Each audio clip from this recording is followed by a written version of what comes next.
What would you do if the person who swore to love you forever abandoned you to die under the blistering Arizona sun? For Josephine Finch, a prim school teacher from Boston, this nightmare was her new reality. Left with a tattered dress and a hope that was fading faster than the water from a leaky canteen, she stumbled through the heat, and that's when she found him. A man clinging to life by a single frayed thread. His body was a roadmap of violence, riddled with bullet holes. There was a bounty on his head. He was a stranger, an enemy to everything she had ever known. Yet when she looked into his eyes, she saw not the savage she'd been warned about, but the last dying embers of a forgotten nation. This isn't just a story about survival. It's the true story of how an abandoned woman from the city and a hunted prince from the canyons found their salvation in the cruelest corner of the West. It's the story of how their desperate alliance would rewrite the meaning of justice itself.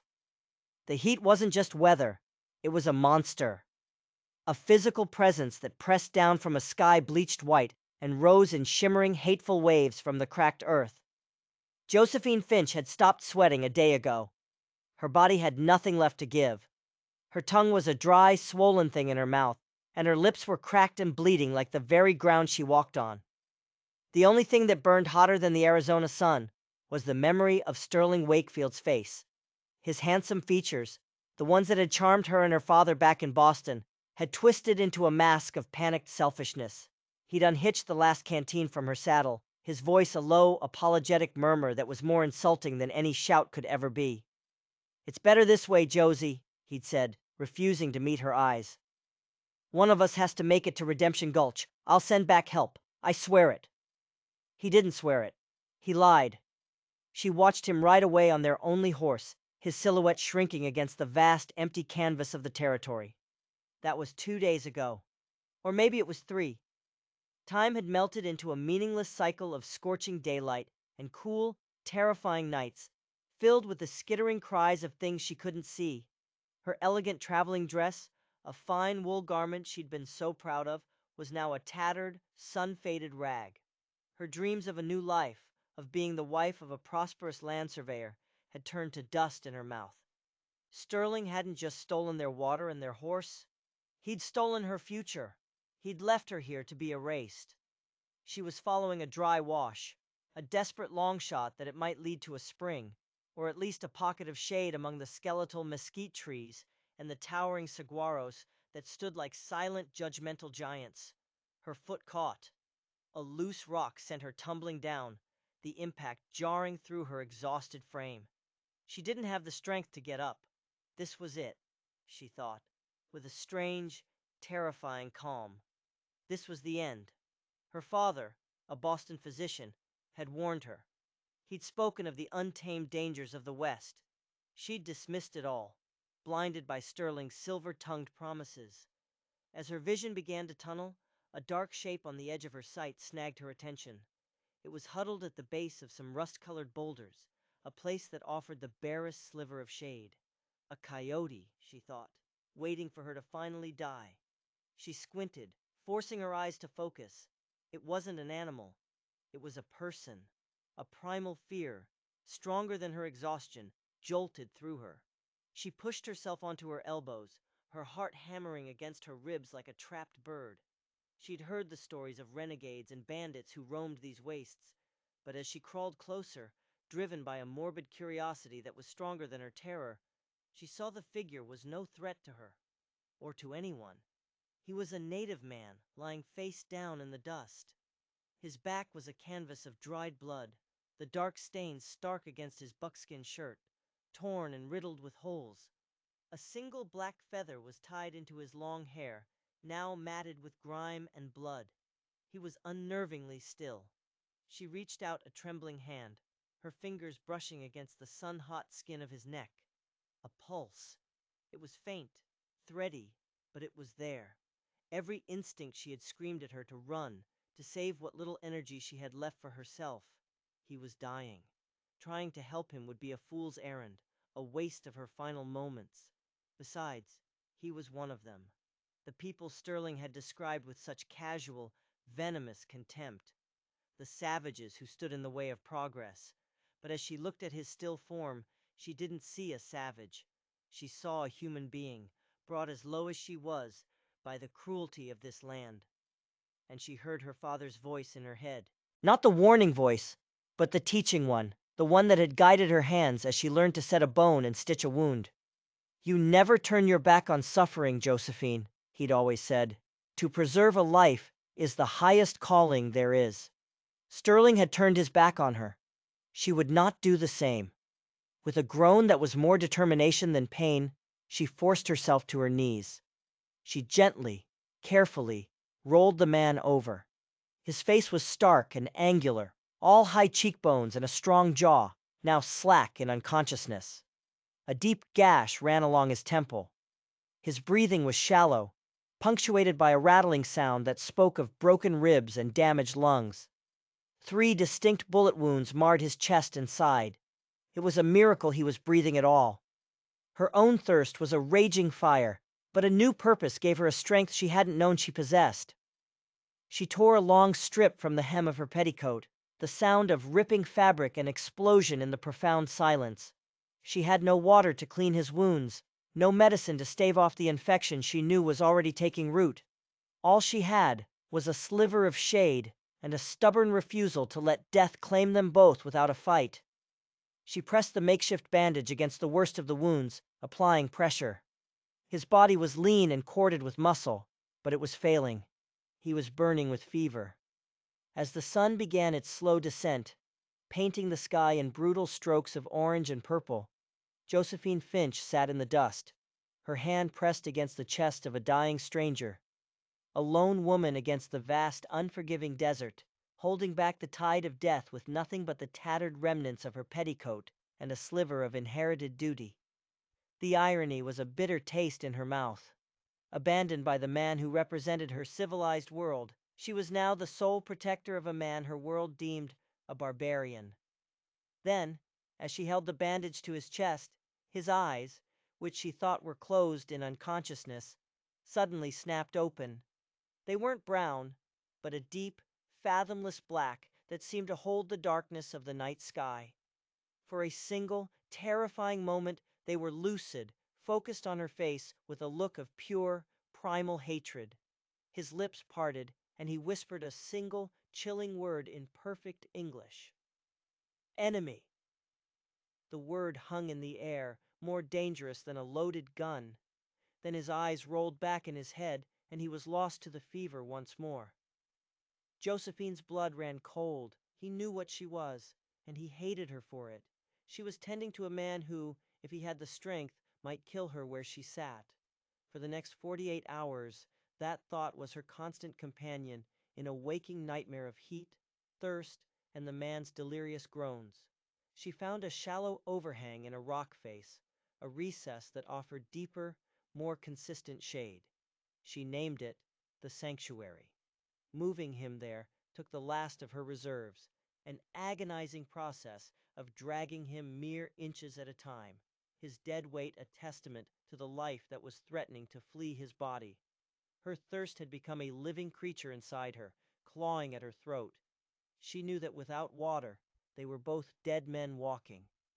On the second morning, driven by a desperation that bordered on hallucination, she stumbled out of the cave at dawn. She followed a line of hardy green shrubs she'd noticed, remembering her father telling her that certain deep-rooted plants only grew where some trace of moisture could be found underground. It was a slow, painful crawl, but she found it. Not a spring, but a seep, a patch of damp, dark sand at the base of a cliff, where water wept slowly from the rock. She dug with her bare hands, ignoring the pain as her nails tore and her fingers bled, until a small, muddy pool formed. The water was brackish and warm, but it was the most precious thing she had ever tasted. She filled her small leather satchel, a foolish remnant from her previous life. The leather leaked, but it held enough. When she returned, he was thrashing, lost in a violent fever dream. She knelt beside him, dipping a strip of her petticoat into the precious water and pressing it to his cracked lips.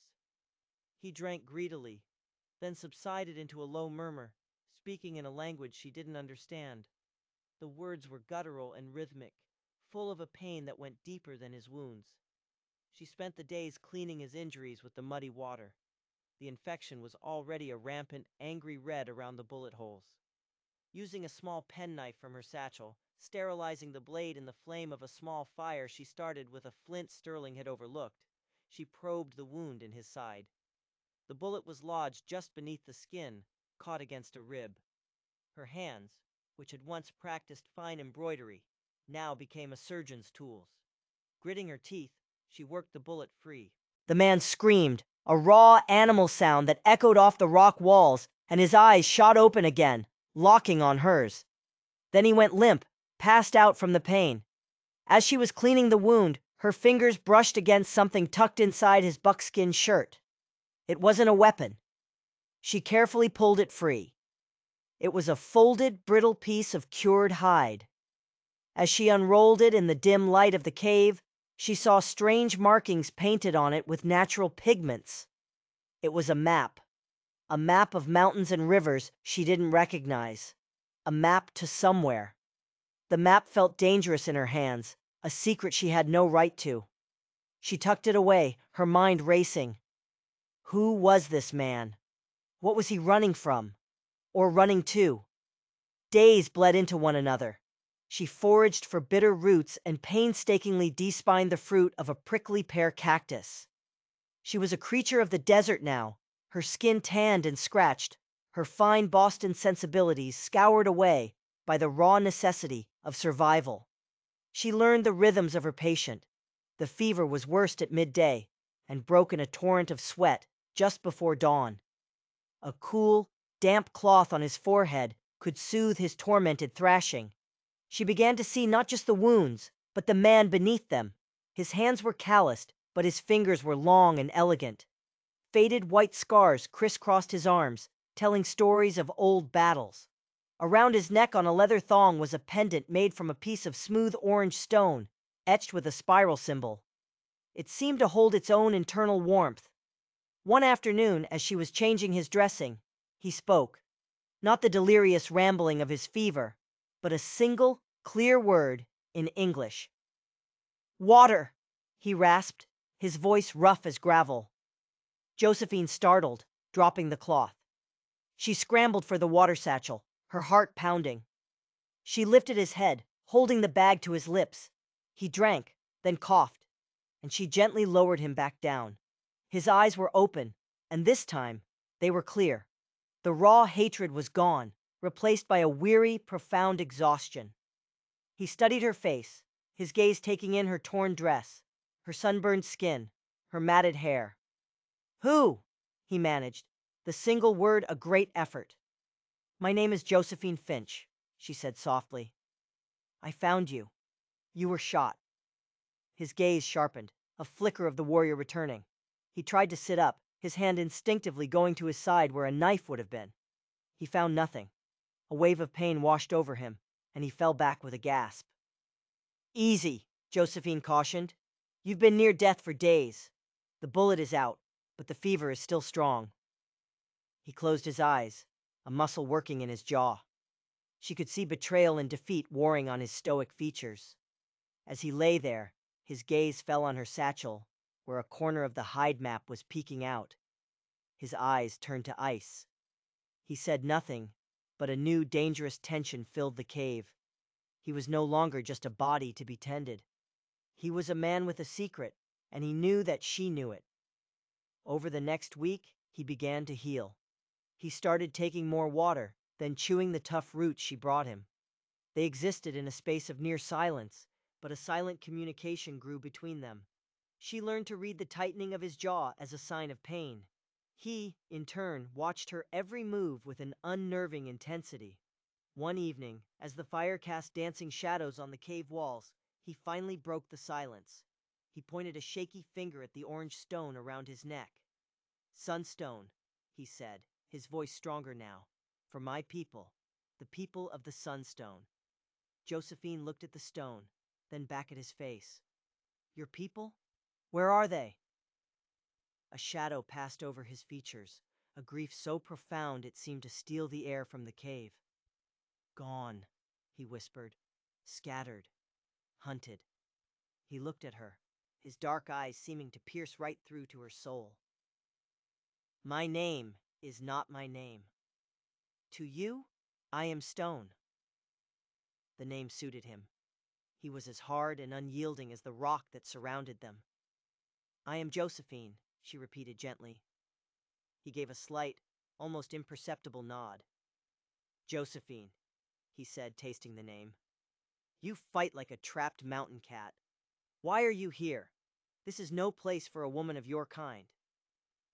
The question brought the memory of Sterling rushing back, sharp and painful. I was left, she said, her voice tight, betrayed. His eyes flickered to the map she had since placed by her own meager belongings. Betrayal is a sickness in this land. For the first time, something akin to understanding crossed his face. He held her gaze for a long moment, and in that shared look of betrayal, a fragile, unspoken alliance was forged. But the map remained a silent accusation between them. He still didn't trust her. Their supplies were dwindling. Stone was healing, but he needed real food to regain his strength. Josephine knew, with a certainty that chilled her to the bone, that she would have to go to Redemption Gulch. The thought terrified her. I must go, she told Stone one morning. To the town. For food. For medicine. He was sitting with his back against the cave wall, patiently sharpening her small penknife on a smooth river stone. He paused, his dark eyes fixing on her. This town is a place of iron bars and hanging ropes. They will not be kind to you. They won't find you, she said firmly. I will hide the entrance. I have no choice. He studied her for a long moment, then gave a slow, reluctant nod.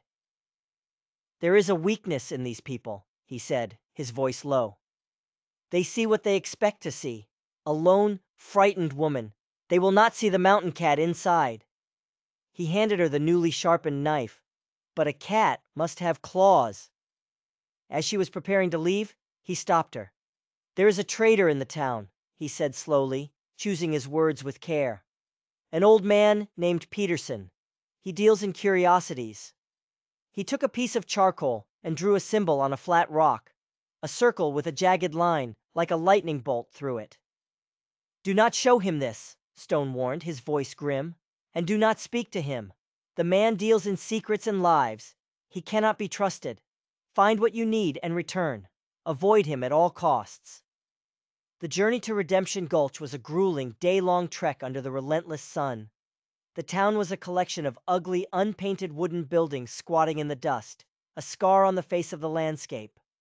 Men stopped and stared as she walked down the main street, their eyes lingering on her torn dress and sun-darkened skin. She kept her eyes forward, her chin held high. Her first stop was the general store, a dim, cluttered space that smelled of coffee beans and dust. The proprietor, a portly man named Hobbs, with a greasy apron and suspicious eyes, watched her like a hawk as she gathered a small sack of flour, a slab of salt pork, and a bottle of carbolic acid. She approached the counter and placed the gold locket from around her neck on the worn wood. It was her last link to her mother, to her old life. This is all I have, she said. Hobbs picked it up, his thick fingers fumbling with the clasp. Fine piece, he grunted, his eyes calculating. Came into some trouble, did you? My husband and I were waylaid by bandits, she lied, the story she had rehearsed falling easily from her lips.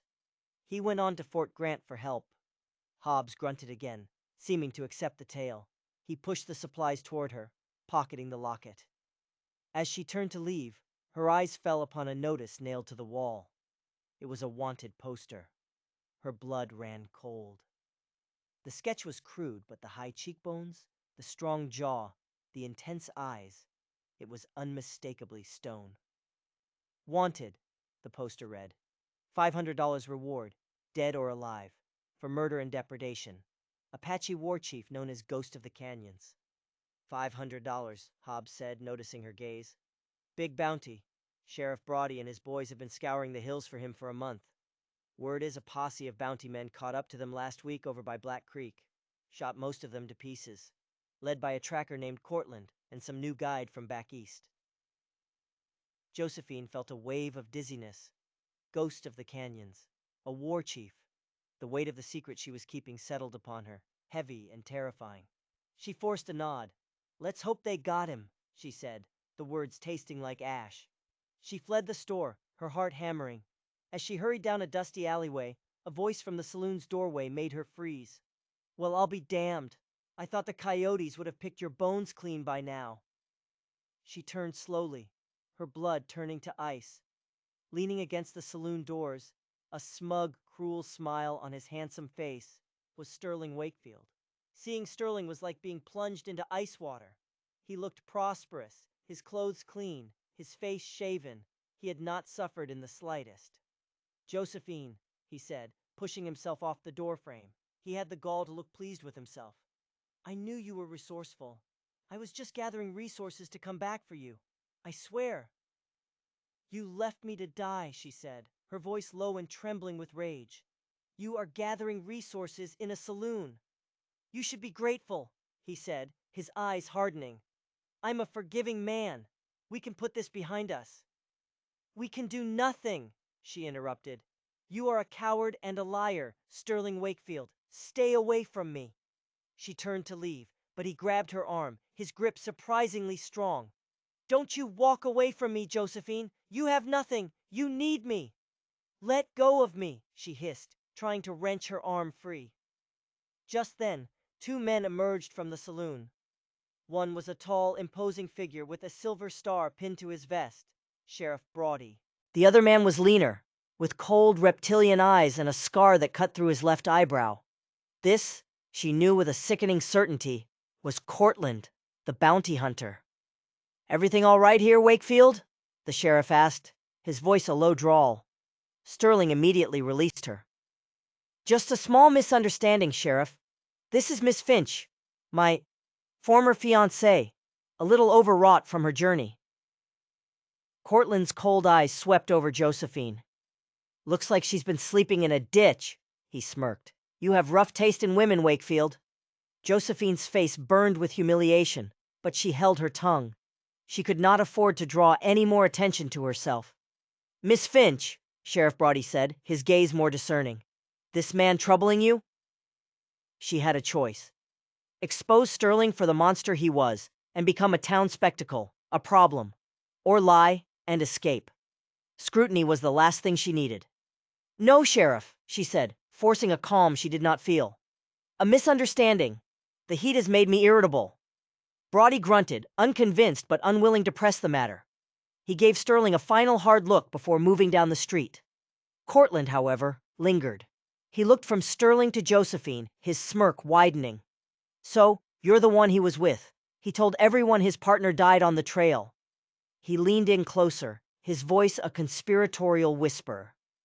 "Wakefield here was part of my posse, a map reader. He's the one who led us right to the Ghost's little war party. Shame his nerve broke when the shooting started. Ran like a scalded dog." The world tilted on its axis.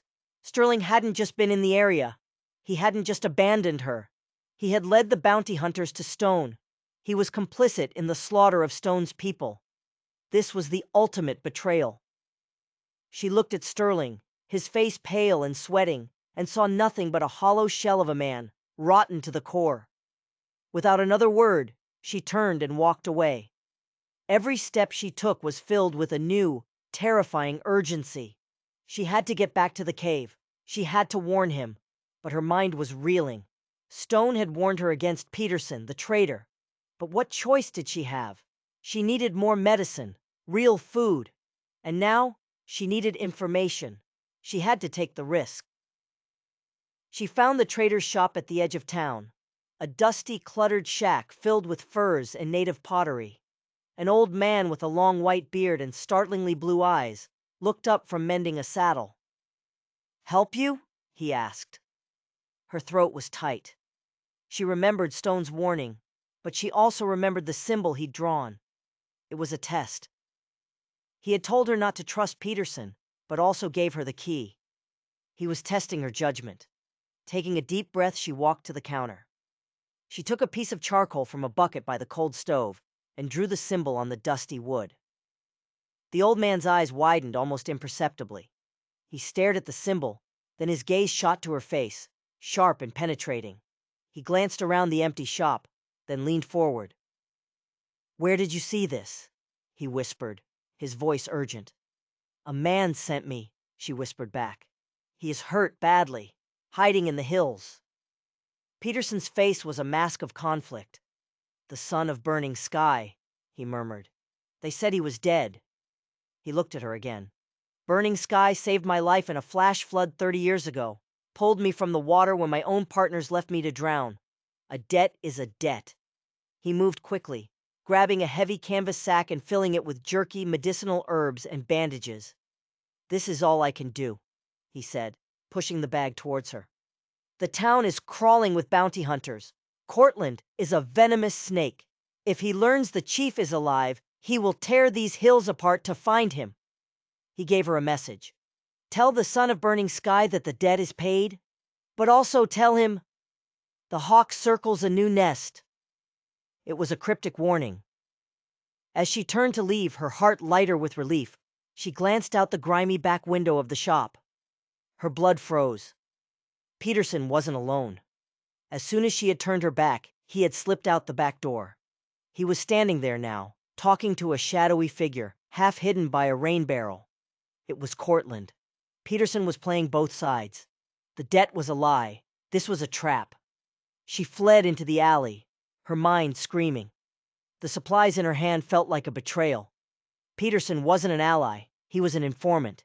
He had just confirmed to Cortland that Stone was alive, and that she was helping him. The race back to the cave was a frantic scramble against time.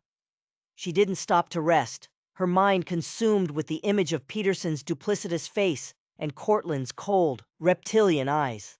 She burst into the sanctuary near dusk, breathless and covered in dust. Stone was waiting, sitting upright, a heavy rock in his hands. He relaxed when he saw it was her. "You were gone long," he said, his eyes searching her face. "You saw something." She sank to the ground, the supplies tumbling from the bag. "Worse," she said, her voice shaking. "I saw him, the man who left me. He's in the town." She looked up, meeting Stone's intense gaze. "He was your guide, Stone. He led the bounty hunters to you." The silence in the cave was absolute. The firelight flickered across Stone's face, revealing not shock, but a profound, ancient weariness. He had seen so much betrayal that this final cruel twist seemed almost inevitable. "There is a name for men like him," Stone said quietly. "He is a Nachus, a man with no soul. He walks in the sun but casts no shadow." He looked at the supplies she had brought.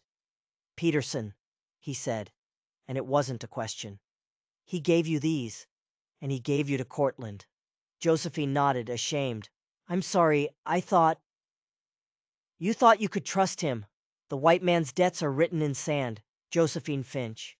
He sighed, a sound of deep sorrow. "It is time you knew the truth." He rose and walked to the back of the cave, retrieving a leather bundle she hadn't noticed before, tucked deep within a crevice. He unrolled it carefully. It was another map, similar to the one she'd found, but far more detailed. "The map you found was a decoy," he explained. "One I hoped they would find on my body. This is the real map." He traced a line on the hide with his finger. "My father, Burning Sky, was a great chief. He saw the future. He saw the iron rails and the endless tide of your people. He knew our world was ending. For years, he searched for a place hidden from the world. A valley protected by impossible cliffs, fed by a warm spring that never freezes. A place to begin again. He called it Adalohi, the Valley of Whispering Water." He looked up at her, his eyes burning with a desperate fire.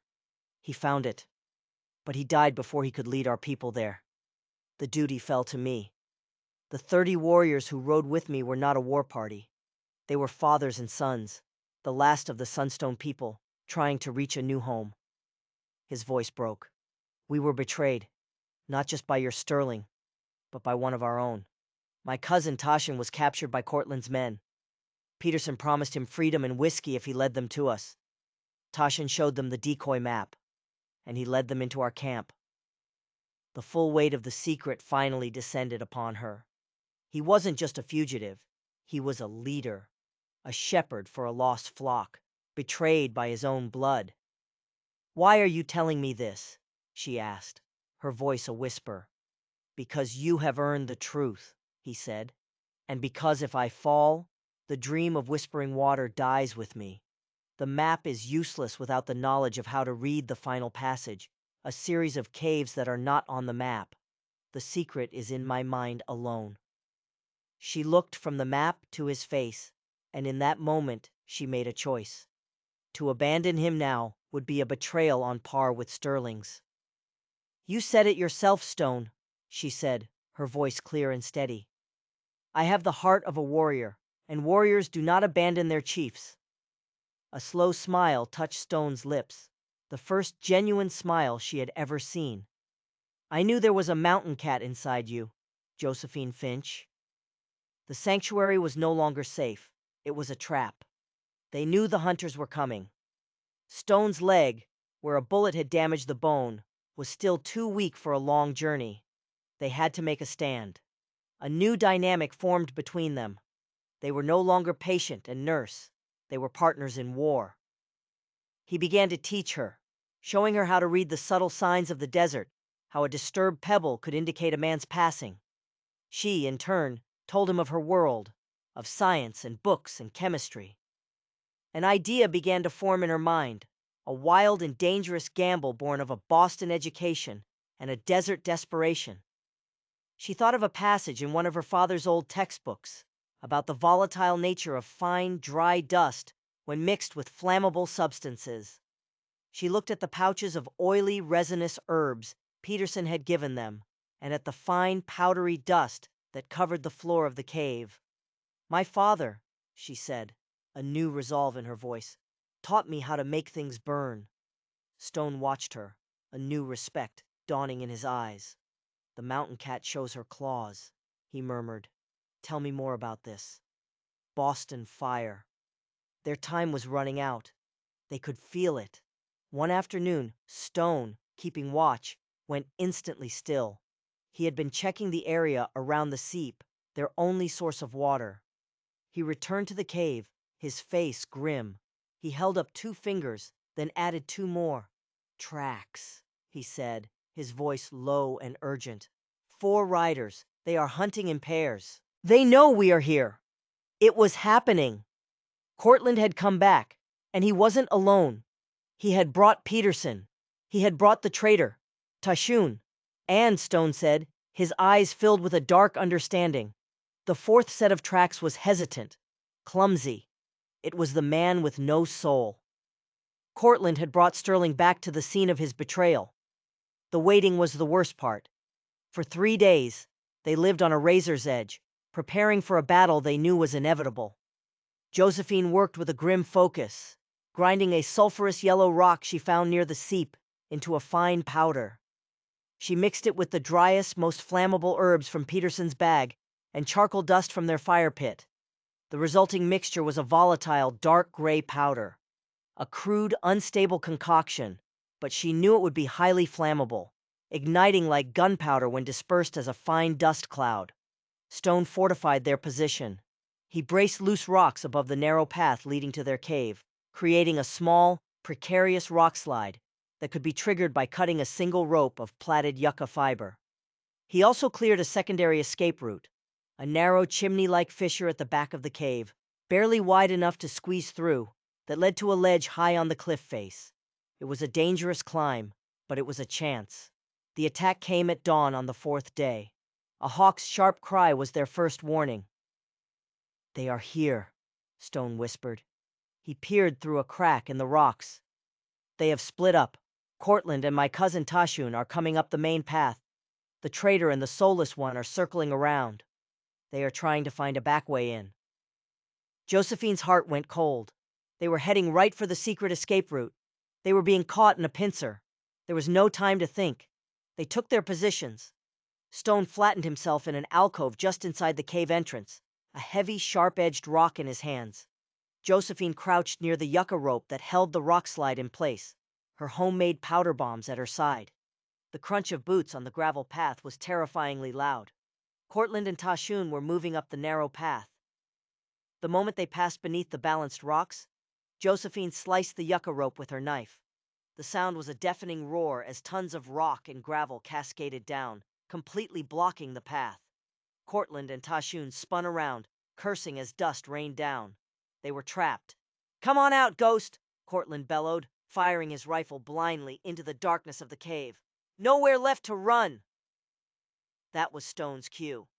He lunged from the shadows, not with a warrior's cry, but with the silence of a predator. He brought the heavy rock down on Cortland's rifle, smashing the stock and knocking the weapon from his grasp. But Tashun was ready. He drew a knife and lunged at Stone. The fight was personal and brutal, a whirlwind of betrayal and fury between the two cousins. In the tight confines, Stone was faster. He disarmed Tashun, but the fight was not over. Tashun, unarmed, fought with a desperate ferocity. As they struggled, Cortland recovered, drawing his own long-bladed knife. He lunged for Stone's back. Josephine knew she had to act. She lit the fuse on one of her dust pouches and threw it. It landed on the ground between the three men and erupted in a blinding flash of light and a whoosh of flame. Cortland and Tashun screamed, shielding their eyes. The momentary distraction was all Stone needed. He drove his shoulder hard into Tashun, sending him stumbling back against the cave wall, where he hit his head and slumped to the ground, unconscious. Stone then turned on the blinded Cortland. Ignoring the pain in his leg, he charged, driving the bounty hunter backward. Cortland's heel caught on a loose stone at the edge of the new precipice created by the rock slide. For a second, he teetered there, his arms flailing. Then, with a cry of disbelief, he fell, vanishing into the cloud of dust below. The silence that followed was broken only by a sickening thud. Panting and bleeding, Stone leaned against the cave wall. "Your Boston fire," he breathed, a look of awe on his face. "It burns bright." But they had no time for relief. A new sound reached them, a shout from the back of the cave. What was that? "Cortland!" It was Sterling's voice, laced with panic. He and Peterson had found the escape chimney. They were coming up from behind. They were trapped. The main entrance was blocked by the rock slide.